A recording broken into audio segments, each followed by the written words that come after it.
Dzień dobry Państwu. Przepraszam za małe opóźnienie, ale już jesteśmy.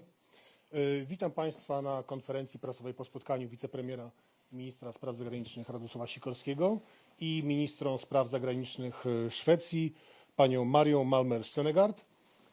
Po oświadczeniach będzie czas na zadanie kilku pytań do naszych dzisiejszych gości. Wielka prośba o poczekanie z pytaniami dotyczącymi polskiej polityki. Pan minister wróci potem na tę część. Panie ministrze, oddaję. Dziękuję bardzo.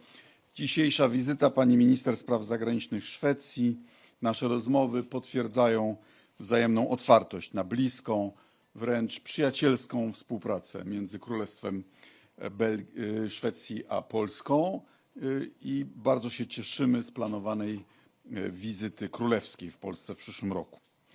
Kontakty między Polską a Szwecją cechuje wysoka intensywność.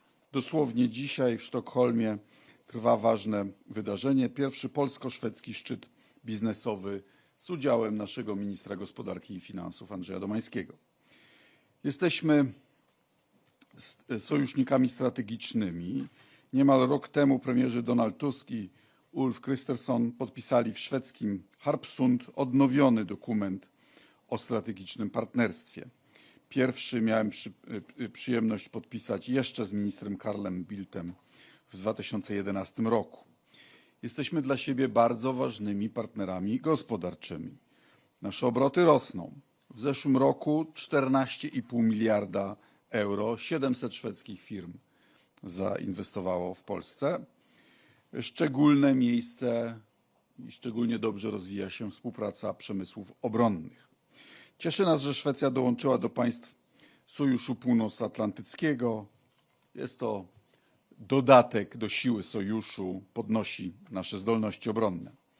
Europa powinna jak najszybciej wypełnić zobowiązania podjęte podczas szczytu w Hadze.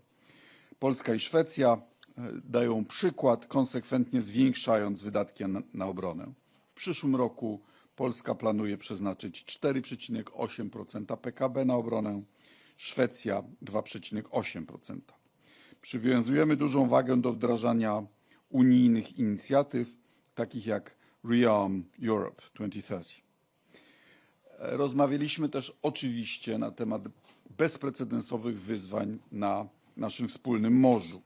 Flota złomu, bo tak ją trzeba nazywać, to odzwierciedlenie rzeczywistości, jakim jest to wyzwanie dla bezpieczeństwa i dla środowiska Morza Bałtyckiego. Chcemy wykorzystać rotacyjną, w tej chwili mającą miejsce prezydencję Polski w Radzie Państw Morza Bałtyckiego do wzmocnienia bezpieczeństwa regionalnego. Szwecja gości sekretariat Rady Państw Morza Bałtyckiego. Szczególne miejsce w naszych rozmowach naturalnie zajęła Ukraina oraz konieczność zapewnienia jej długoterminowego, stabilnego wsparcia wojskowego i finansowego. Koszt wojny powinien ponieść agresor, a nie europejski podatnik. Potrzebujemy także utrzymać i zwiększyć presję sankcyjną. Białoruś obok Rosji pozostaje głównym czynnikiem destabilizującym bezpieczeństwo regionalne w Europie. Priorytetem pozostaje dla nas utrzymanie poziomu bezpieczeństwa na naszej polsko-białoruskiej granicy. Jesteśmy obydwa kraje orędownikami rozszerzenia Unii i zależy nam na odblokowaniu negocjacji z Ukrainą i Mołdawią. Omówiliśmy także kwestie, które są wysoko na agendzie unijnej. Politykę migracyjną oraz klimatyczną, także jeśli chodzi o wdrażanie Paktu o Migracji i Azylu oraz systemu ETS-2. Dziękuję pani minister za bardzo dobre spotkanie. Liczę na kontynuację świetnej polsko-szwedzkiej współpracy, tak bilateralnie jak i w Unii Europejskiej i w NATO. Dziękuję. Jeszcze raz bardzo mi było miło gościć panią minister w Warszawie. Dziękuję panie ministrze. Madam Minister, the floor is yours. Thank you so much. Thank you, dear Radek, for the warm welcome. I am very glad to be here in Warsaw again. And our discussions today really showed that Poland and Sweden are closer than ever as NATO allies, and I'm very grateful for the support, the strong support that Poland showed during our accession process.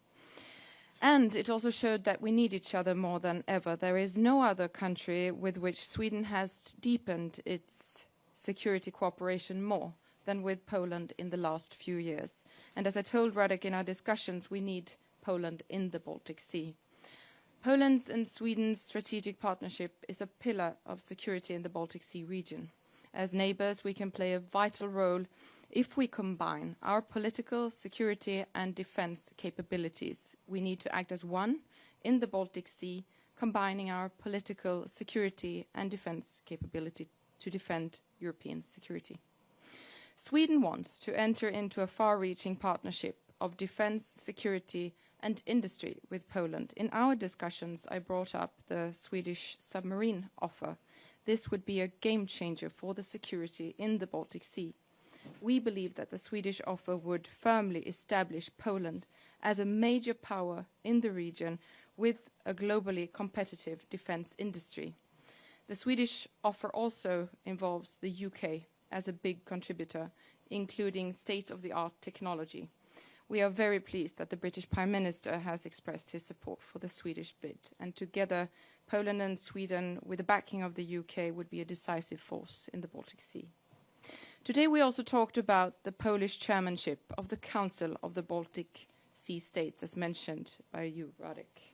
And let me just say that I commend your work towards making the CBSS into a key forum for security and cooperation in the Baltic Sea region. It was obvious in our discussions that we look at the Russian threat in the same way. We don't just share geography, we also know our history. We are in full agreement that an imperialistic Russia is the defining long-term threat to the security of our countries, to the Baltic Sea region, and indeed to Europe. Almost 4 years have passed since the start of Russia's full-scale invasion of Ukraine. Poland and Sweden are strong, committed partners to Ukraine, and we share a firm belief that we need to scale up support to Ukraine as it defends itself against Russia's brutal war of aggression. Ukraine is not only defending itself, but also European security. And our two countries, we just don't say that. We also deliver on those words. Long-term and substantial support to Ukraine, including concrete progress on its path towards EU membership, is the most important signal to show Russia that time is not on their side. Speaking of Ukraine, I would like to express my deep appreciation and admiration for Poland's leadership in supporting Ukraine. And let me also in this context say how much we appreciate Poland as an active and constructive partner in the EU. Today in Stockholm, as mentioned, a business summit is taking place with Polish and Swedish government representatives and companies. They are discussing how we can strengthen and develop the competitiveness of both our economies, how we can deepen business cooperation on defense, innovation, energy, infrastructure, and digitalization, and how we can strengthen our support for Ukraine. This is what Polish-Swedish partnership looks like in practice. Thank you once again for your warm welcome. Thank you so much. Mamy parę minut na kilka pytań, także zapraszam. To w takim razie zaczniemy tam od końca. Pierwsza osoba się zgłaszała. Dziękuję. Hello, Jan Oleński, Polskie Radio. Madam Minister, you've mentioned the submarines and that part of Polish-Swedish cooperation for the program Orca. So my first question is to Mr. Sikorski. Poland hasn't chosen a country from which we're going to buy the submarines yet. Maybe you have some knowledge whether we are closer to making our decision and who might that be. And to you, Madam Minister, how would this deal influence our cooperation between Poland and Sweden? Thank you. It's an important decision, which we hope will be taken soon. As you know, there was recently a resolution of the cabinet. We have received competitive offers from both European allies and from as far as Korea. I have not yet examined the strengths of the various offers. Unusually, this decision will be taken by the cabinet, not by the defense ministry. So I'll make up my judgment when I've seen all the offers. But Sweden can be sure that it will be treated in a fair manner, and that the Polish defense industry also has a competitive offer for Sweden. Thank you very much for the question. And we are neighbors, and I see Poland and Sweden as two fundamentally like-minded countries on the big strategic issues facing Europe today. And together we are uniquely positioned to constrain Russia's aggressive behavior in the Baltic Sea region. And that is why we must strengthen the Polish-Swedish partnership even further. And the Swedish submarine offer, like I mentioned, I think would be a game changer for the security in the Baltic Sea, which is in our common interest. And we believe that the offer would establish Poland as a major power in this part of Europe. Thank you. Thank you so much. TVP World. Good afternoon, Paweł Trzaskowski, TVP World. A question to Madam Minister Stenergard. You mentioned that Poland and Sweden should act as one on the Baltic Sea. What actions are the most urgent at the moment in the Baltic Sea? And the same question to Minister Sikorski, if I may. Thank you. Well, we have this clunker fleet plying the waters of the Baltic, sometimes without inadequate insurance, sometimes using tankers that are woefully technically obsolete, which is a source of income for Putin's war, but is also a threat to both the undersea critical infrastructure, such as cables and pipelines, and, as you know, to the environment. This is an urgent matter to resolve, and the Council of Baltic Sea States is working on new procedures. Such an environmental disaster in a shallow, closed sea as the Baltic would be very expensive to deal with, never mind the impact on aquatic life. So we need urgent solutions, and Poland and Sweden see eye to eye on this. Yes, let me just affirm what the minister said.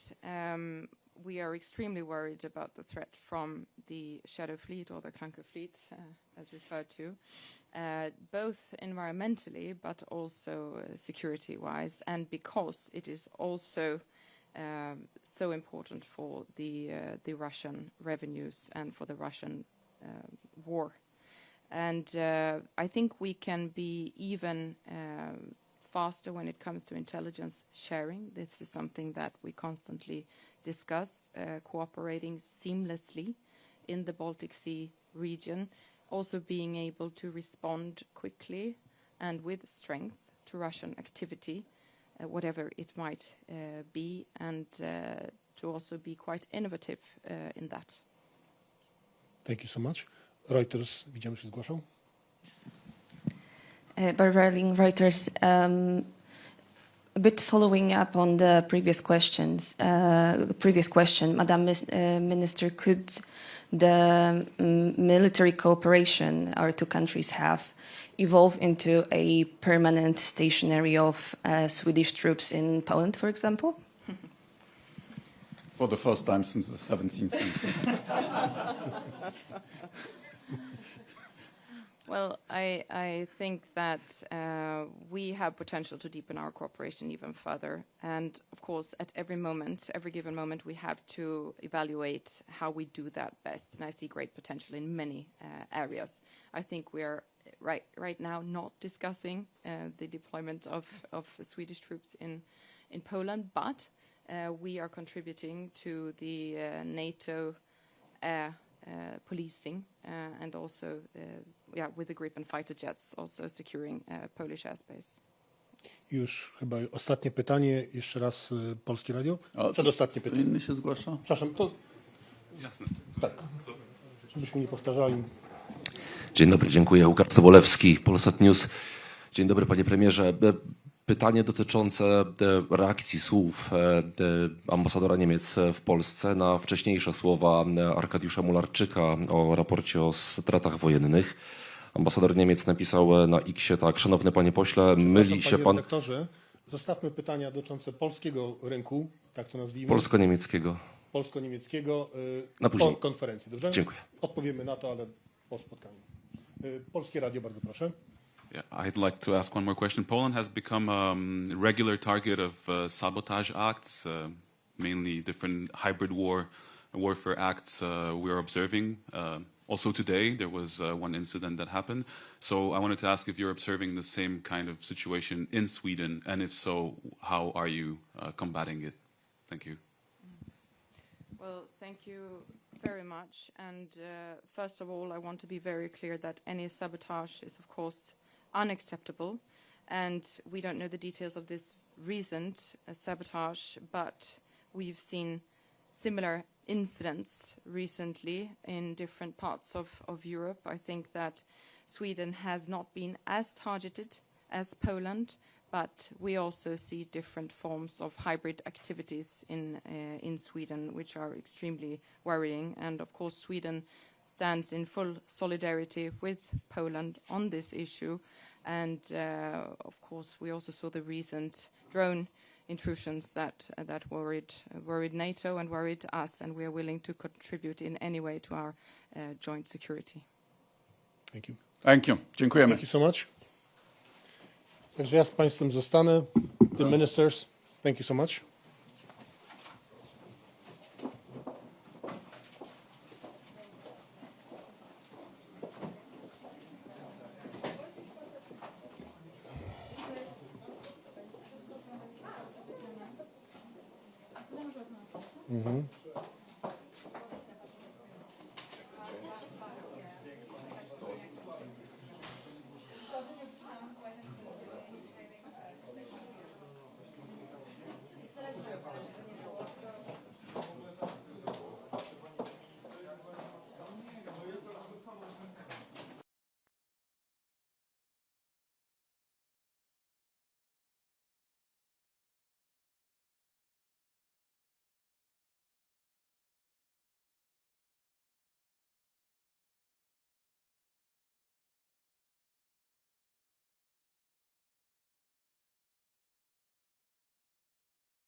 Bardzo proszę, Polsat.